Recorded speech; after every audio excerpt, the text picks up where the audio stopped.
So shall we begin the call to order?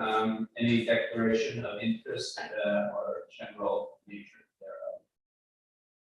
thereof? Marcus? For my application under 7.1. All right, yes, okay. At 5. So you'll be adoption of the agenda. Motion to adopt the agenda. Is there a chance to look at it? Yes, Are you making that motion then? yes, I am. Seconded by Marcus. Any discussion? All those in favor? Opposed? Motion is carried.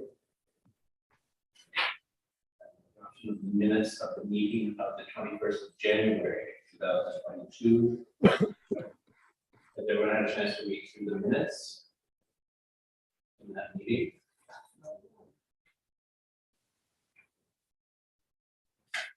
So we move that we adopt minutes of the January 21st. Art moves, seconded by Wilhelmina. Discussion. All those in favor? Opposed? Motion is carried. Thank you. Is David, David, oh, David's up there. Hi. Okay, David Holiday is with us. David is going to speak to us about the progress of the work at the Springfield House Complex. Right, yes. Floor is yours, David. Can you hear me? Yes. Okay, perfect. Good afternoon, everybody, and happy Friday. I'm here to give an update what we've completed to date with the Springfield Escott House and our plans moving forward. We have some exciting opportunities right now that I'm really happy to be able to share with you. So up to date, we have completed the obviously started the project. We've completed our BCA investigations on the facilities. They said we needed a bunch of work, which council did support that. We have also completed a visual structural inspection of the facility, and they said that we needed more work. So at that point, we knew that the next steps were to do more of the invasive or intrusive structural inspection of the facilities. And so we have scheduled that, and the intent is to complete that the week of April the 27th. Prior to being able to go in and open things up, punch holes in the walls, we had to take a few steps. First, we did a designated substance review of the facility and found, we have the common asbestos and all those types of things in there, all the good stuff that makes the costs go up. So we're in the process right now of working with our structural review group. We've let them know, so we're going to coordinate where they need holes poked so that they can get in and start poking around and figuring out what exactly needs to be done. Give us a full assessment. We have just met with the archives working group as well. I see Pierre here. We had a discussion yesterday. We have secured a trailer, and Pierre, I was mistaken. It's not a 52-foot long trailer. It is a 62-foot long trailer. Beautiful, right? You're gonna love it. More space than you've ever had. So we have secured this trailer. It was the only one that we could find in Eastern Canada. So we jumped on it as soon as we could get it. There is hydro run to the trailer now, and it's ready to go. So we have had a discussion about going to Escott and assessing, the plans for moving things out of the Escott complex and into the garage and into the trailer. I think we're going to get together. Katie had sent me something, Katie Forster, to meet next Monday and have a look and see what we can move and what we're going to have to get, some larger, stronger men and women to move on our behalf, some professionals. So we'll know more about that on Monday. But the intent is to get everything moved out of the Escott complex at least enough to be able to do our investigations. And if anything needs to remain, we'll cover it up with tarps. So we're going to be purchasing some tarps as well, and get archives rolling again in the trailer. So that's that part. I'm very excited about that. We have some work to do to get the garage ready. We have some fireboat to get moved out of there, and a few other things to shuffle around and get it cleaned up so that it will be a welcoming environment for the archive stuff. So that's the big thing right now for the complexes. Once we have this structural review, we've had conversations with the Canada Cultural Society. They have a fund right now, which is it's open-ended. So we met with that group, and they're interested in this project. They think that what we're looking to do fits within the purview of that grant. That one is very exciting. It's federal money. There are no limits to what we can apply for, and there's a lengthened term. The project can't exceed 3 years. So I think that we have an opportunity right now to get some big dollars towards this. The Canada Cultural Society will fund up to 50% of the project. So the next steps, once we have this structural review compiled, is to I'm also working with a consultant who is preparing the application on our behalf, and they have some wonderful ideas, and it's going to be very detailed, and it's going to be a very thorough application that we put in there. We've had discussions with them about that as well, and they think that it's going to be a successful application. The other really interesting part about this, with it being federal dollars, is that we are able to apply for provincial funding. So there is currently an Ontario Trillium Fund grant for $150,000, which could go towards our 50% portion of this project. So at the end of the day, we could end up paying 30 to 40 cent dollars on this project. So that's where we're at right now. It's pretty exciting. And I know that was a mouthful of information. I'll just let that soak in for a second. Mark, you have a question? Oh, I saw you. Yeah, sorry.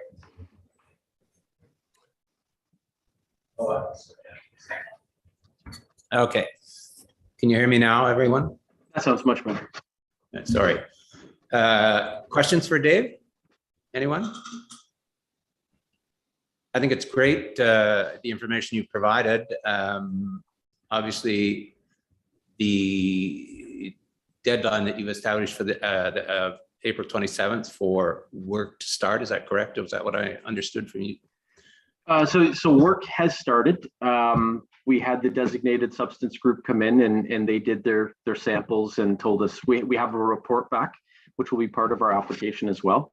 So the work is currently underway, but now we're going to start getting into the big construction type things, poking holes in walls and ceilings, and then it won't be back together until we're done this project, but it will certainly be better when we're done than it is currently. So the work of moving the archive material then has to be done before the 27th. Is that what I understand? That is correct. So that's why we're going to meet on Monday. And then we've had conversations about Pierre, and I'm sorry, I don't have my book with me for the date that we had scheduled. Was it the 21st we were looking at for moving things? I think we had tentatively talked about a timeline for moving material out of there in advance. I don't have that down in my minimal notes. Excuse me, but it's in the ballpark, because I remember the 28th was the deadline for the start of the work. So if we want to have some wiggle room in there, the 21st would appear to be it.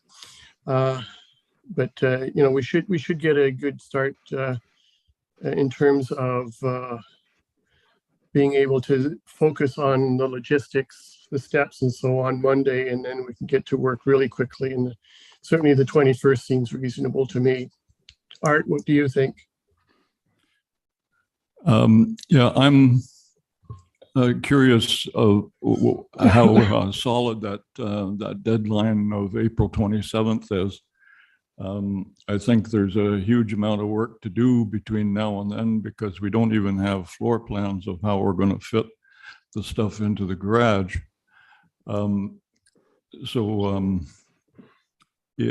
But we do need access to all the material for the duration of the project. So I guess it all has to come out. I'm worried about personnel, about strong backs to actually move it from where it is to where it needs to be. And where it needs to be still has to be decided. So I think it's,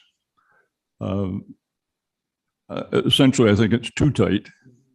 But there's a possibility that we could empty the building if that was the qualification. Whether we'd have it back in working order for a long time, I don't know. I guess I'm also interested, I think we touched on this yesterday, but whether everything from Springfield House has to come out at the same time, or if the work sites will alternate between the old town hall and Springfield House, like if maybe everything didn't have to move at once, that would be a big help. But the personnel to do that, I think, is an important issue. And in deference to Art and other people, many of us wear many hats and we're being pulled in several different directions at the same time. So it's not like, we're available as a dedicated, excuse me, workforce through that whole period. There are times when we will be available, but other times, excuse me, when we have prior responsibilities elsewhere, and Art is especially one of those characters. Yes, the be a concentrated effort to actually do to carry the material, the archival material between the two buildings and get it back on shelves in the order that it came down in.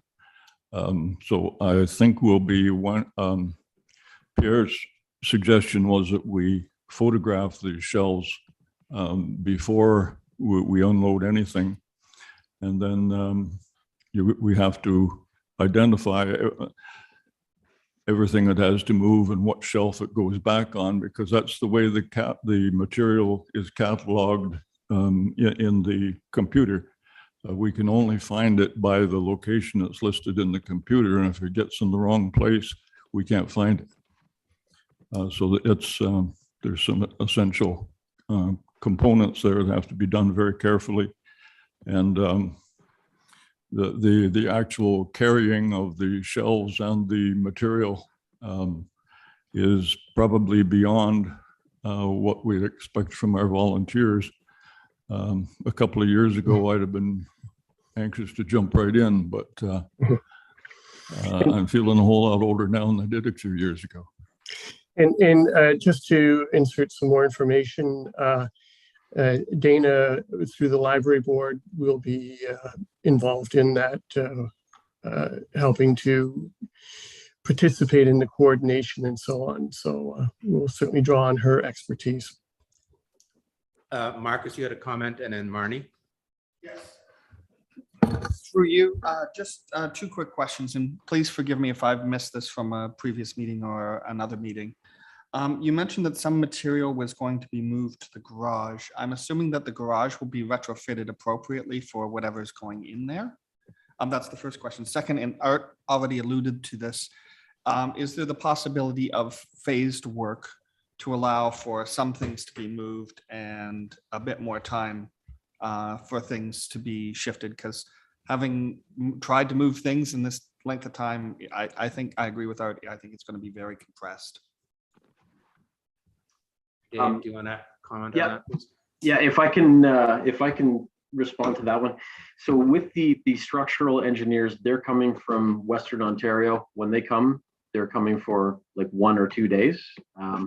We had to delay previously already and lost a month, and I don't want to miss out on grant funding on this one, because anything, what I should have qualified as well is that anything that, once we've submitted an application, everything, all work that is completed is subject to the grant.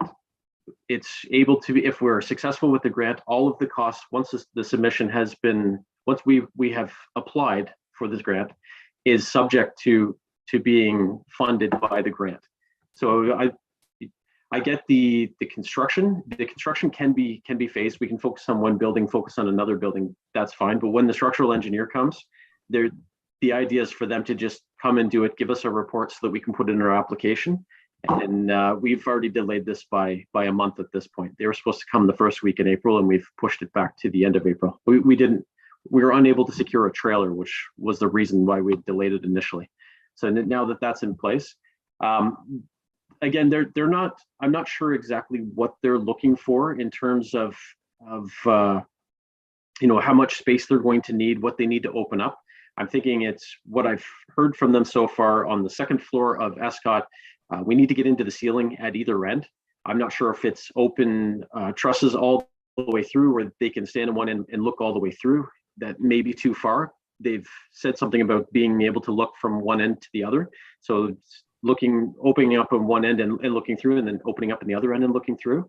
Which on the building second, is that, please, Dave? I think we're, Escott. which building is that? That's Escott. But the house, Springfield House, or the hall? It's Escott. Springfield House is a separate one. The Escott complex itself is the one that I'm talking about. So the town hall. Okay. The Escott complex. That's correct. So that facility is the one that I know requires the most attention at this point. They had indicated, based on their visual inspection, that the capacity of that building should be reduced down to 10 people per floor, where it's currently 25 or 40. I'm not sure exactly what the number is. So they want to be able to look at that facility from the second floor down into the floor joists. So we're going to need to open up spaces in the flooring, which I think is going to be more than looking up into the ceiling, because you can't see through the floor joists to get a sense of what we're dealing with. At that point, I'm not sure how many holes, but I know that the entire second floor should likely be cleaned out at that point. To look at the first floor, I believe that there is a crawl space underneath and an access point. I haven't confirmed this, in the closet when you walk in the door. Yes. So there may be an opportunity where they can gain access to the entire first floor from that location, rather than having to make any more access points on the first floor. We will have to look at the walls as well to see what the structure is of the walls. And I don't think we would have to disturb too much, maybe clean everything out around the walls for that purpose. And then exterior, we need to dig some test holes to get a sense of what the foundation is for the facility as well. So that's right now, that's the scope of that facility. Springfield House itself, it's a bit more intricate, that building, with the stairwell running up through the middle and all those types of things, to get a sense of what this current structure is. And I haven't received any sort of feedback from them. I think they want to come on site and start poking around before they determine what exactly they need. But I think our intent is to secure some tarps as well. So if things can remain and we can cover them up, then that's great too. I know that we don't want to end up with asbestos and other fibers in the archival documents and all those types of things. I think we want to avoid that as much as possible. And that's why whatever we can clear out, I think it's best that we do. But if it can remain and it will work with the engineers, then we're good to leave that as well. Just to the first part of your question, Marcus, regarding the garage, I'll say this, and Dave or anyone else can correct me. The garage is being emptied, and it will be fitted out to accommodate whatever it gets moved over from the Escott Town Hall, including is to have, I don't quite understand how this is being done, it's going to be environmentally appropriate for the archival material. Is that correct? So not necessarily, no. We have rooftop units in the building that have to remain in the building. I need to speak with the fire department because they've moved a fire truck in there. But the boats are being removed out of there, and we will try to move whatever else we can. I know there's old water meters and stuff like that that we can relocate. We will do our best to try to get those pieces relocated as much as possible. I need to gain a sense, and this is where Monday's going to help me. I need to gain a sense of how much space you guys need. We have a 65 or a 60-foot trailer, but then we also have space in the garage. So is that enough? Do we need more? That's why Monday will help to gain a better understanding in advance of the actual moving date for us to provide the required facility for you guys. So if I may say, in that regard, we were occupying 2 floors the size of the Escott Town Hall, which is probably about equal to the space available in the garage. Plus whatever has to come out of Springfield House. I don't think there'll be many square feet to spare, but I do intend on Monday to take some dimensions and try and come up with a fitting, a way to fit the shelves and stacks in that space. But at the moment, it's kind of hard to visualize. Yeah, Marnie, I first. agree as well. Sorry, Marnie, you had a comment or a question earlier?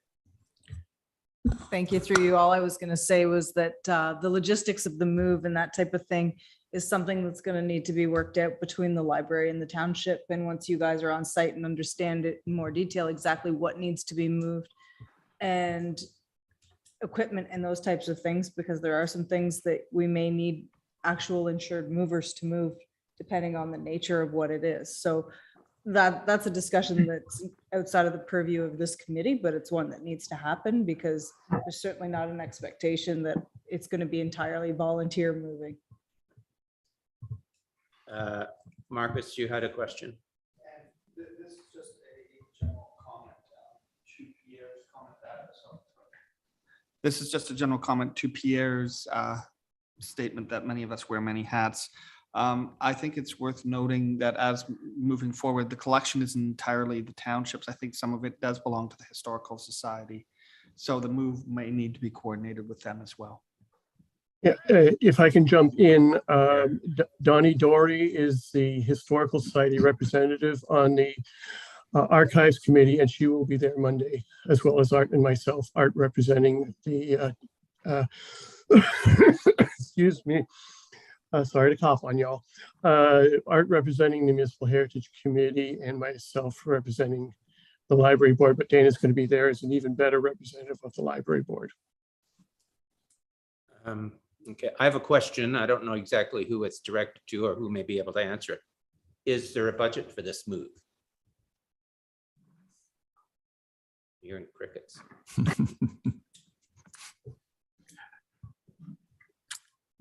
I'm assuming there is no budget for the move then, is that correct? I'm not mistaken, there was something mentioned in the resolution passed by council originally in late December. Marnie? There were some Right. budget lines included with respect to the complex, funds in there that involved some of the investigations that need to be done and some of those other things. We need to have further conversations, I would think, with the library. And Dave, if I'm saying anything out of line, by all means, call me out. But there obviously needs to be further discussions with the library in terms of the MOU and where the resources fall and like how the costs are allocated. So yeah, there's going to be costs with the move. I don't think we've looked into the details of exactly what budget line it's coming out of, but it's acknowledged that there's costs. Okay. Further questions relating to Springfield House Complex, Escott Town Hall? Mark has his hand up. Not so much a question as a comment. Listening to all this, it's very clear that staff is really taking a strong lead in moving this forward. And it also falls to staff to try to coordinate whether it's engineers or movers or the time frame. And while I appreciate all the concerns we have about moving things carefully and systematically and so on, I think we really have to find a way to adjust so that, because we have the staff leadership in our corner at this moment, to just, it's sneaking up on the obvious, but when you have them motivated to get it done and they're trying to get it done and they're being pressured, I think we really have to take it on and say, all right, let's try to adjust to the need here so we don't lose, and this is the final point, an opportunity to go after some serious money from other sources, because this is not going to come out of the levy. I mean, there may be minor things that'll come through the budget as Marnie and company will squeeze this and squeeze that. But when it comes to some serious dollars, those external grants are going to be critical to moving us forward. So I think if we all kind of take a step back and let staff move us along, I think we'll get there. And I really appreciate what I'm hearing from staff on the progress that's been made. And I thank you, David and Marnie. I just have a couple of comments here. I don't know that I'm invited, but I'm going to go to this meeting on Monday. Why not? Yeah. Come on. I'm curious to know if we can make a schedule of 3 things: the move, the schedule for the folks that are coming to do the inspections, and scheduling for grant applications, final dates for that, so that we can see those 3 schedules side by side or on the same piece of paper and understand what our actual deadlines would be in terms of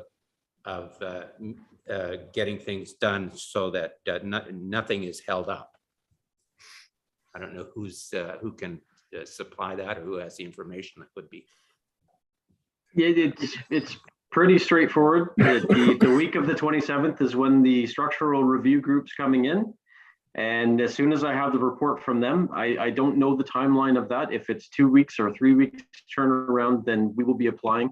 My intent is to have a report to council for resolution in May, albeit if I can have the report turned around by that point. But hoping in May to have resolution from council so that I can apply for this grant in May, so that everything ties together. And as of May moving forward, we will have an application in, and all costs will be allocated towards the grant if possible. And the deadlines for the grant, there are no standing deadlines for the grant.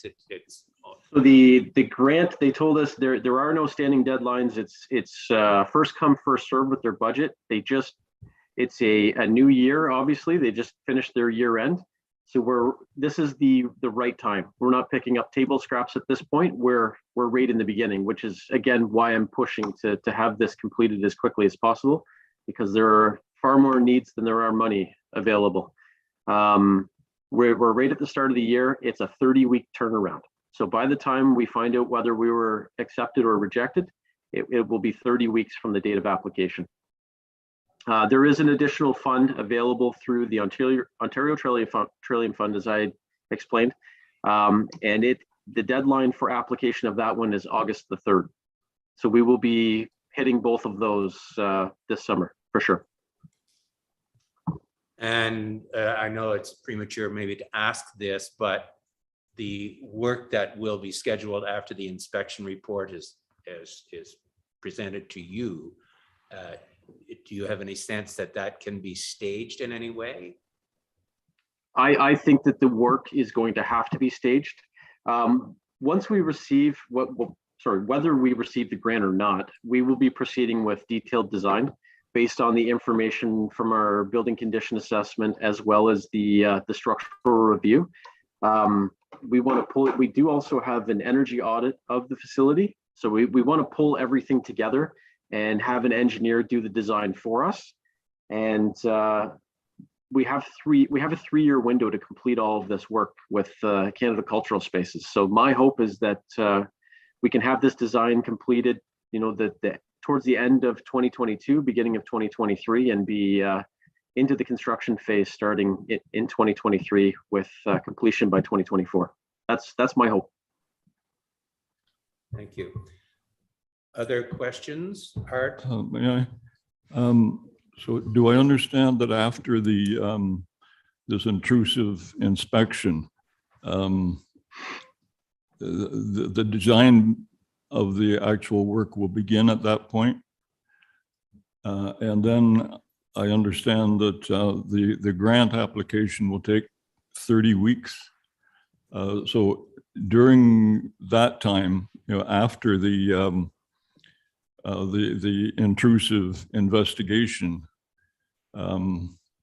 there's space in there, is there not, to do a lot of moving and rearranging? I guess what I'm getting at is, can things be draped so that they don't get covered in dust during the intrusive investigation, and then move during the waiting period for the grant money and for the design to be done? Good point. Do we get some slack there if we dust proof the collection between now and the 27th? Yes, and I think I suggested that we were going to secure tarps to cover up anything that doesn't need to be relocated. I qualified at the same time that I'm not 100% certain myself. I'm not a structural engineer, and they're going to tell us what needs to be open. So I do know for sure that the second floor will need to be opened up completely. There are going to be locations on the first floor that will need to be opened up, but I think that with the crawl space underneath, a lot of the access can be gained through that crawl space. So that's where I think we have an opportunity where, if we clear around the outer perimeter of the walls on the main floor, and we clear out the second floor and drape everything else, we're likely going to be in good shape. But that's something that I can qualify with the structural engineer as well. We're using the same engineer that completed the visual inspection, who's doing the intrusive, so they know our facility that they're working with. They have a sense of what they're up against. But if you're comfortable leaving it in there and having us cover it with tarps, then absolutely. We do have a window once the intrusive inspection is completed, where we're going to be moving into a preliminary and detailed design stage before we get to construction. So we will have a period of time when we can be relocating a lot of the archives and historical stuff. Yeah, if I can jump in, Or, I think Pierre? I think Art was particularly thinking of Springfield House. There's a lot of furniture in there and so on that can be shifted without actually having to leave the building, rather than the Escott Town Hall. Upstairs in the Escott Town Hall, once we move some boxes that are in storage in the front room, and all of the material that's spread out on the tables in the main room on the second floor, as far as I'm concerned, and correct me if I'm wrong, Art, everything else can go, because anything that's left over is left over from when there was a kitchen up there, a demonstration kitchen for meetings, and has nothing to do with the archives. Before I forget, I wanted to thank you, David, for doing yet another presentation. It must seem like Groundhog Day for you. I concur with Mark regarding his general comments. And thirdly,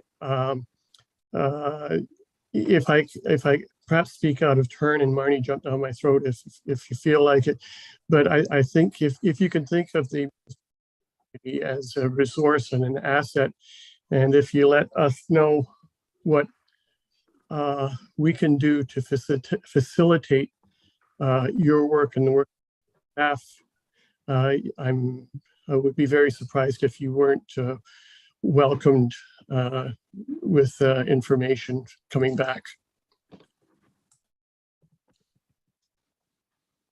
I have one further question relating to the meeting on Monday. It's at 3 o'clock, is that correct? That is correct. So from 3 until, how long are we allowing for this meeting? And then is there going to be, it seems to me that it's going to take a certain amount of time just to walk through the buildings and look at and point out things that do need to be moved. Yeah, was there a reason it's 3 o'clock and not earlier in the day?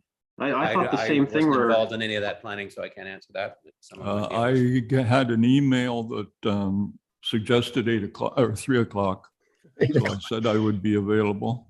Yeah, it may be that it has to do with Dana's schedule. I believe she's doing staff interviews during the day as well. However, if you want to clarify that and move the time earlier, I'm certainly available anytime during the day. I might just suggest that I'm going to block my afternoon off. And then if anybody wants to meet me out there in the afternoon, you're more than welcome to. I think that this is going to take more than a half an hour for us to walk around and have a look at this. I think we should dedicate a significant amount of time on Monday personally to have a look at this.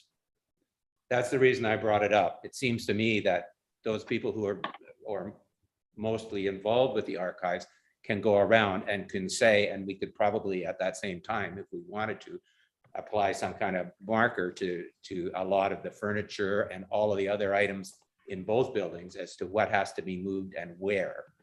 And if we were to do that on Monday afternoon, I think we should be starting that at noon and not at 3 o'clock.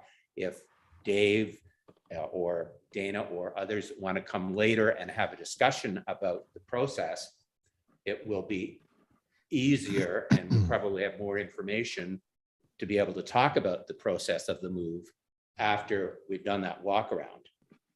Whereas having some people walk, having Dave or Dana be part of the walk around, I don't know if that's going to be particularly helpful for them. But beyond being able to see what's being discussed as part of the move. I have just blocked off from 1 o'clock until 4:30 for this group. Yeah, I'd happily come sooner because I'd like to do some measuring in the garage, enough to start a floor plan, unless there is plans existing for the garage. Do you know, Dave, if you have existing floor plan? For the garage, we have the square footage in our BCAs, but that's pretty much it. I haven't seen what's in there recently to get an understanding of what space we have and what we can move out. But this also gives us an opportunity to clean some of our stuff up, clean up our act a little bit before moving day. So if there's things that we can shuffle out of there in advance of you guys moving in, then certainly Monday's a good opportunity for us to be able to do that. And I think at that time we could prioritize what has to happen. If it's the second floor that has to be emptied, we can give that some thought and maybe prioritize what has to happen before or what can happen after this engineering inspection. Yes, and I'm actually in the process. You probably see me typing away while you're talking. I'm in the process of sending an email to the structural engineer as well to get a better sense of what he needs open, what his requirements are, so that hopefully I'll have a response by Monday afternoon that we can talk a little more intelligently about what's required. I just ask, out of curiosity, when the structural engineers are here and working on site, will they need a place to work? No, what they'll be doing, they're going to be coming in. Obviously, our staff or a consultant contractor will be opening up the holes for them in advance. When they come, they're poking their head in places and taking pictures and shining flashlights in areas of concern. It's really just trying to get into the spaces they were unable to see visually. So they want to see in the wall cavities, they want to see in the ceiling cavities. He's going to have a notepad with him, take a bunch of notes and some pictures, and then do most of the work as a desktop exercise when he gets back to his office. Very well. Other questions or comments? Thank you very much, Dave, for doing this yet again. Thank you all. I'm happy to work with you all. I think this is an exciting project. I had a really good conversation with our consultants that are preparing the application for this, and they do a lot of these things, and they see this as an exciting project. It's an opportunity for us to shine here and treat these buildings the way that they should have been over the years, and make them last another 150, 200 years. So, let's do this. Excellent. Thank you for that. Marcus is leaving the meeting. Mark has his hand up. Yes, Mark.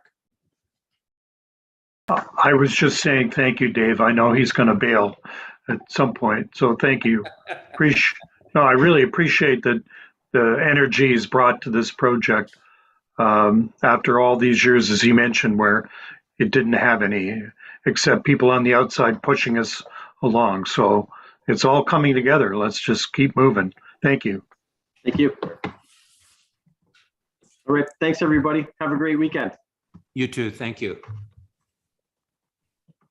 Moving on to business, Ontario Heritage Celebration and Conservation Grant application for 1084 Prince Street. The documents relating to this were included as part of the agenda. I assume everyone has had a chance to look at them and read them. It's a proposal to repaint the north and south elevations the same color, and it would include removal of all paint, priming, and new paint, or adding new paint, repair to water damage to the existing cracks in the clapboard.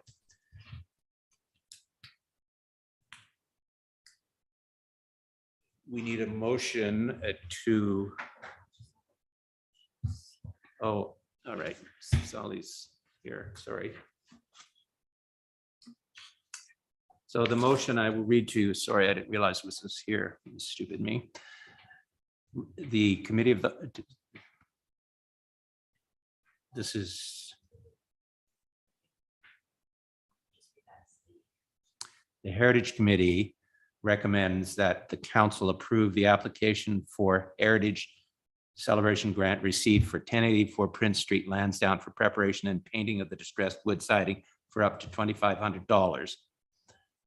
And that the Municipal Heritage Committee recommends that council approve the application for alteration to a designated heritage property for the property located at 1084 Prince Street, Lansdowne, to permit the alterations to the structure as set out in the application to the Municipal Heritage Committee, consisting of preparation and repainting of the north and south elevations, together with an area around the rear entrance to the building, including removal of all paint, priming, and new paint in the same color as the existing paint, repair of water damage and existing cracks in the clapboard.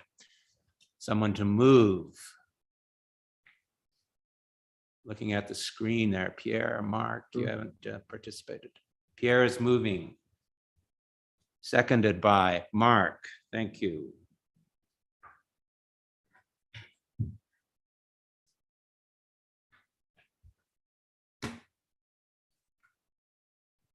Questions, discussion, comments? I wasn't clear on the second half of it. It said painting and repairs of the clapboard, and then it started over again. What was the second paragraph? It just says repair of water damage and existing cracks in the clapboard. So pictures, there were some clapboards that were badly weathered and had cracks in them. I'll have to look at it. Yeah. I mean,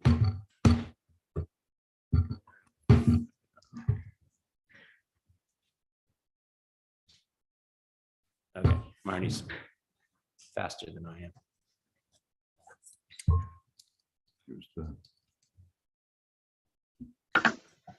I wonder if it'd be helpful to do a share screen of I beg your pardon? the document. It seems like we should be getting into the painting business, Pierre. I have some work for you, Mark. Well, at that hourly rate, I'm in, if you'll help. We'll apply for a grant. I think it's another manifestation of climate change that paint doesn't last and shingles don't last either. Mhm.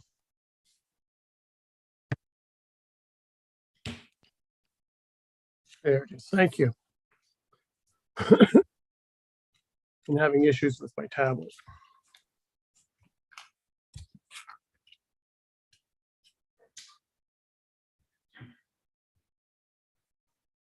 Oh, I'm not muted. Has this paint been tested for lead and so on, by any chance? The existing paint that's on there? Yeah, I think it looks like a fairly modern paint.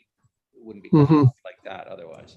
The submission did indicate that the previous paint was improperly applied. It didn't speak to the age of it or the type of it, but it said that it was Right. improperly applied and needs to be removed. This looks just like my house.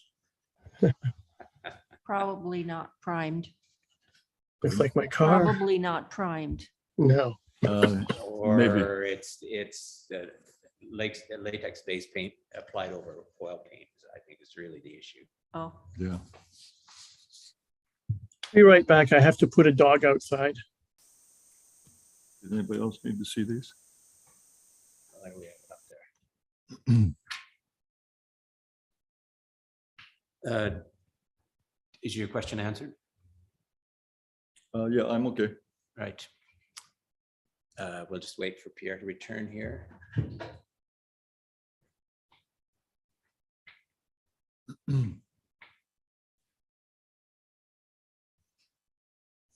Wait a minute. We haven't voted.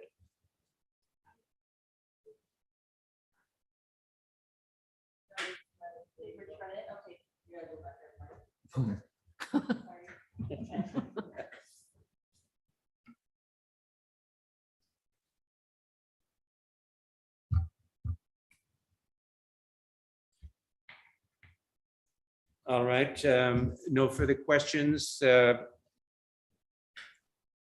call the vote. All those in favor of the motion? Opposed? Motion is carried. Thank you. Now he can kind of go back.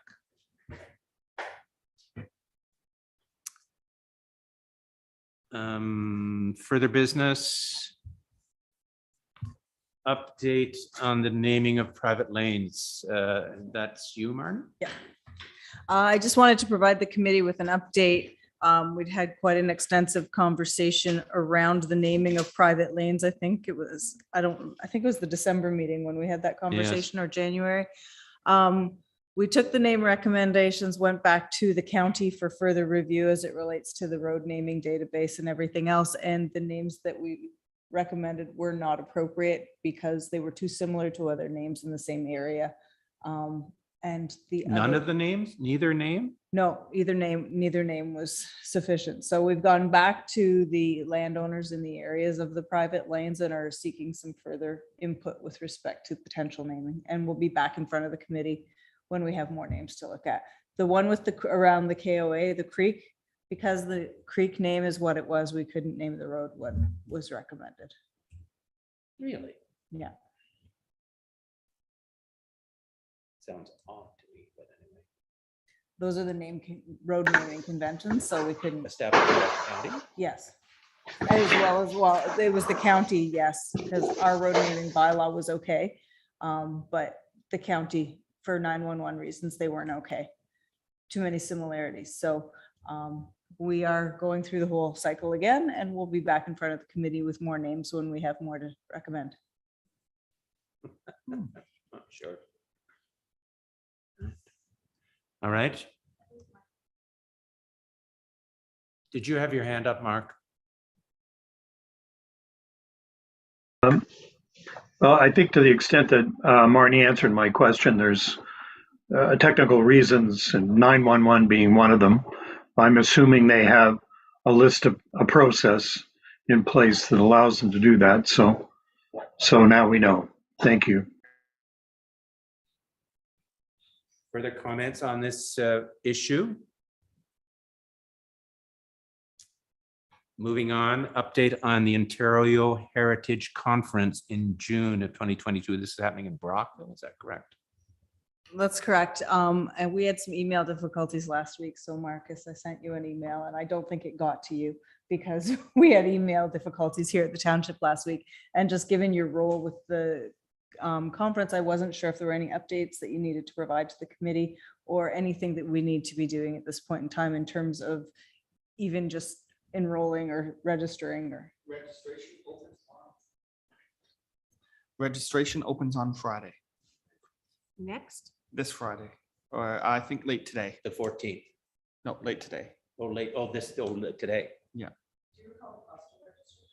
No, not this year. I think it's around 200 and something. But typically in the past, if you volunteered, often you get in for free. The Pierre or Art, what is the Leeds County Heritage Network is doing something in preparation for this or not? Not for this. There is a tour on May 28th of heritage sites in the township. If I can get permission to share the screen, I could show you the posters quite quickly. Or for the bus tour? That's right. Well, it's not even a bus tour, it's a car tour, individual car tour. I see. Uh, He's asking, is that possible? That- There it is. So there are 4 versions of the poster. And you may notice that the Leeds Thousand Islands Archives, I'm not responsible for that wording. It's a little bit wrong technically, but we are listed in the tour. So hopefully we'll be able to open to the public in our new digs. Now, they were looking for participants for the conference, if I'm not mistaken, Marcus. Through you, I actually have a call this afternoon trying to figure out if we've got all of our speakers sorted. So Okay. I think most have been sorted other than 1 or 2.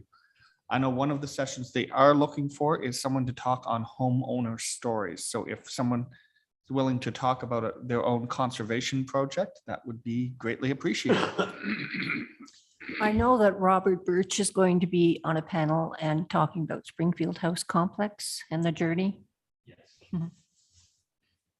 Marnie? I just checked the website. So registration, full registration, early bird before May 16th is $265.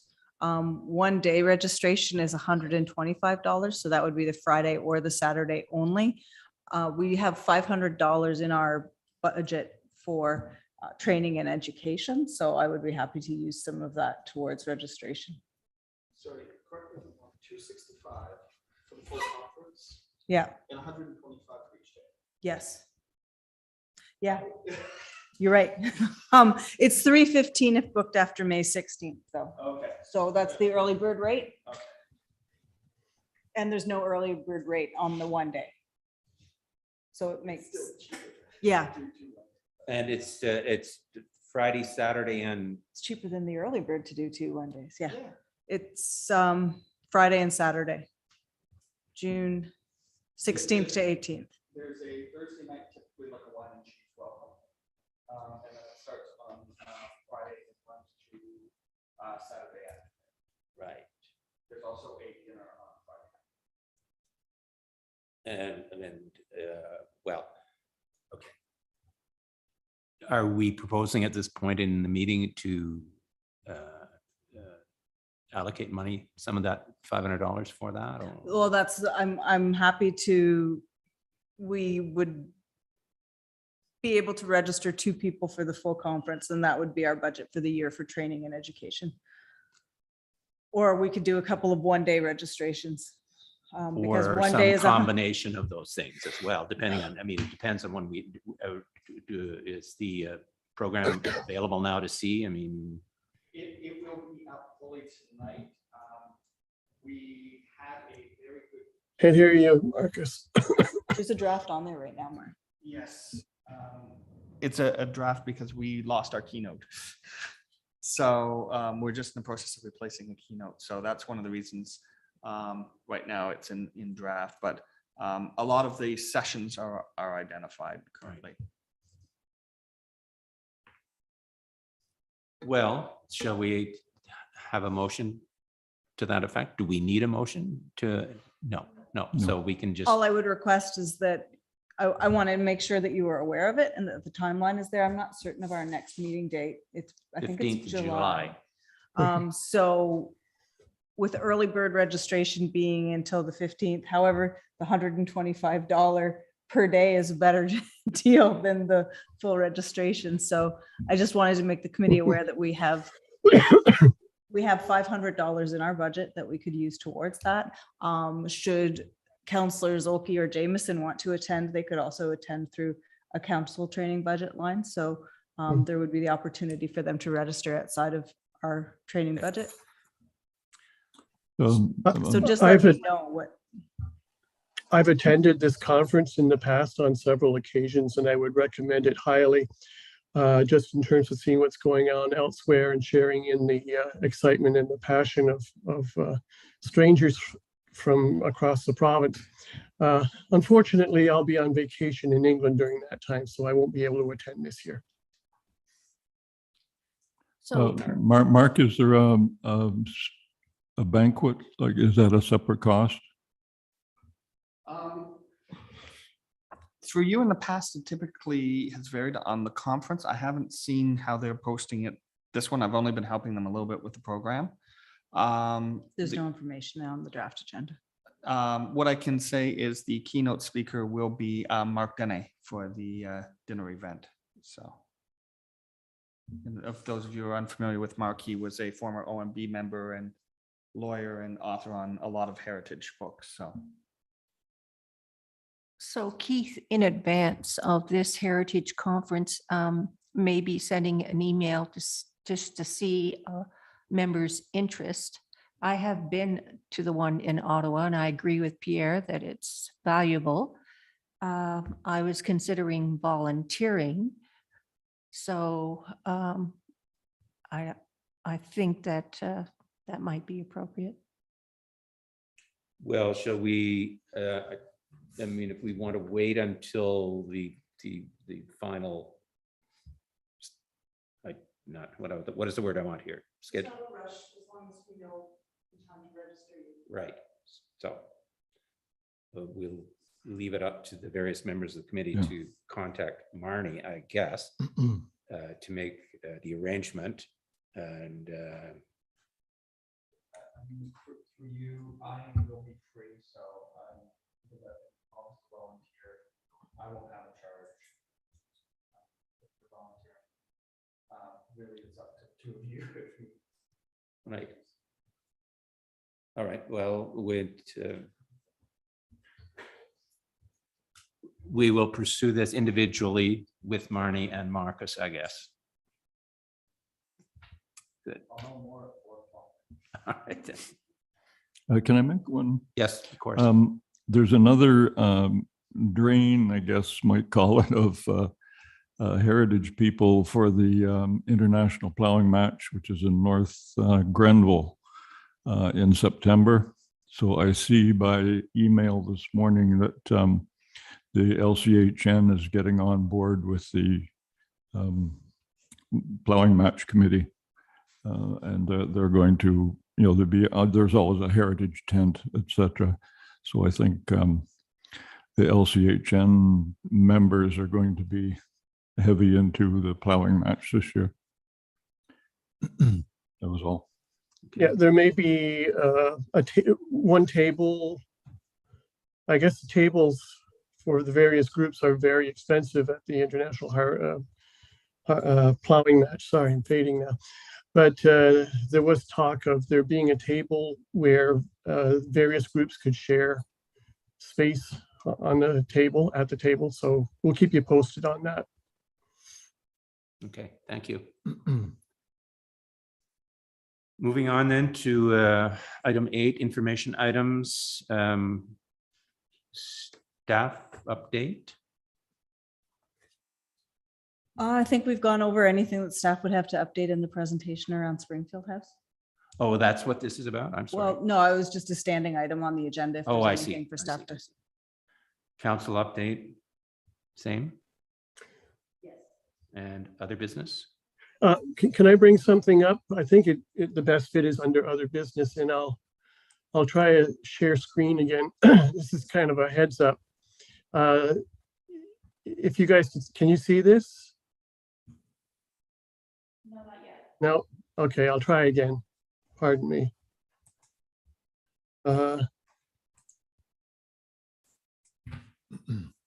No, that's not it. Sorry. I have to go back to my own, don't I? And then do a share screen. There we go. Sorry about that. This is the Cenotaph at Rockport. That's the restaurant in the background. And all four sides of the Cenotaph are in similar condition, needing repointing. And it's probably needs to be done this year before any more ice and freezing water gets in there. So I've reached out to the local representative for the Legion to try to find out who owns it. The Rockport Development Group thinks that it might be the Legion. They think that it's on township land. There's a little fenced off square there right next to the boat ramp. So I just wanted to bring this to our attention because we'll probably be hearing from people about it in the next few meetings. Marnie? Thank you. It is in fact on the township road allowance. So I guess I don't know the background of who put it there, but there is a cultural heritage reserve fund. And being that it's on our property and it's a cenotaph, I think it might be reasonable to bring forward a recommendation that we look at it and potentially have facilities investigate the cost to fix it and allocate budget for the restoration. So So that could be on our next agenda, but our next agenda is not until July. I'm just thinking about timing because Pierre, you're saying it's in bad condition. Another winter is not going to do it any. No, the water's getting in there progressively. I'll try to find out who claims ownership of it as quickly as I can. We can advance some discussions outside of the regular committee just because it is on the township property. If you want to look into that and work through me, then I can coordinate with Dave and we can figure out what to do.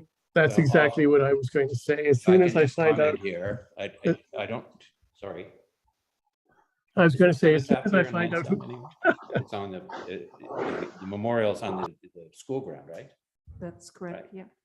In Lyndhurst, it's on township property. In Sealy's Bay, it's on Legion property, but there is a separate cenotaph at Lilly Cemetery, which was built or paid for by the township in 1946, and the township still pays to have the area around it mowed. So it seems to me that this cenotaph probably is the responsibility of the township. And well, there is a strong supposition that it's owned by the Mallorytown Legion. So one way or another, as soon as I get some indication as to who owns it, I'll pass that on to Marty and she can follow up as she sees appropriate. Is that okay? fine, sure. I just think if we're going to wait until the 15th of July to deal with this issue or to make a recommendation, then that's going to go to council because there's no council meetings. There would be no council meeting after the 15th of July. I don't think, well, there's no. There won't be an August council meeting. That's what I'm suggesting. If we know about it. Sorry. If we know about it and we know that work needs to be done, depending on the information that you find out, I would just bring it right to me and Dave and we can look at it and try to coordinate what needs to be done. I think that's a better approach. Okay. I mean, I can't imagine that the Mallorytown Legion is going to object to the township taking this project in hand. Mhm. Do we need a motion? All right. So Marnie will advance this to council, I guess. Is that what I'm hearing? Once we get more information, we'll assess the situation, understand what needs to be done. If there is a recommendation that has to go to council, we'll sort it through, and I would touch base with the committee just to let you know, so I would run it by you. But yeah, first of all, we need more information to understand what next steps should be. Well, I think what it needs somebody, a mason, to go and look at it and make a recommendation for it. And I can tell you right now, they're going to say, we'll take it all apart, put it back together. Yeah. And if that's actually what has to happen, then I certainly do want to make sure that we have the right people involved through that discussion. Because if there is another organization involved, we don't want to be taking apart something that without consulting with them. All right.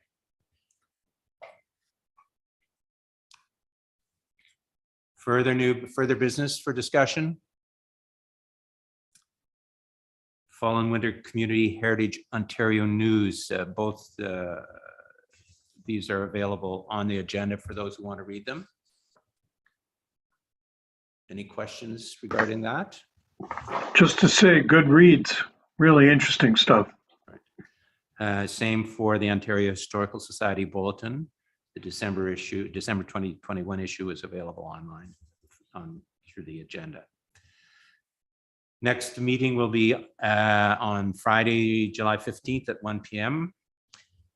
If I could interrupt. Yes, That is the day of the beginning day of the fair, the Lansdowne Fair, and I'm committed that day. So I don't have to be here, just letting you know. okay. Lansdowne, really, it's early. I don't know. Yes, ma'am.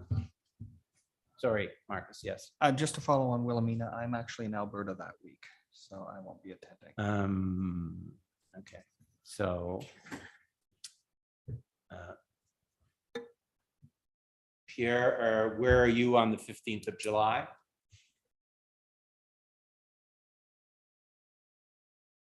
Turn your mic on.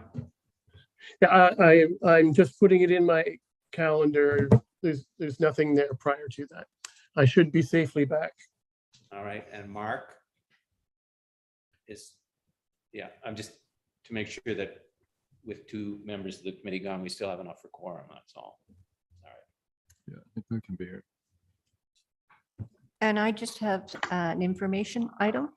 Yes. So I have been working on the outdoor interpretive sign for the importance of the railway in the village of Lansdowne.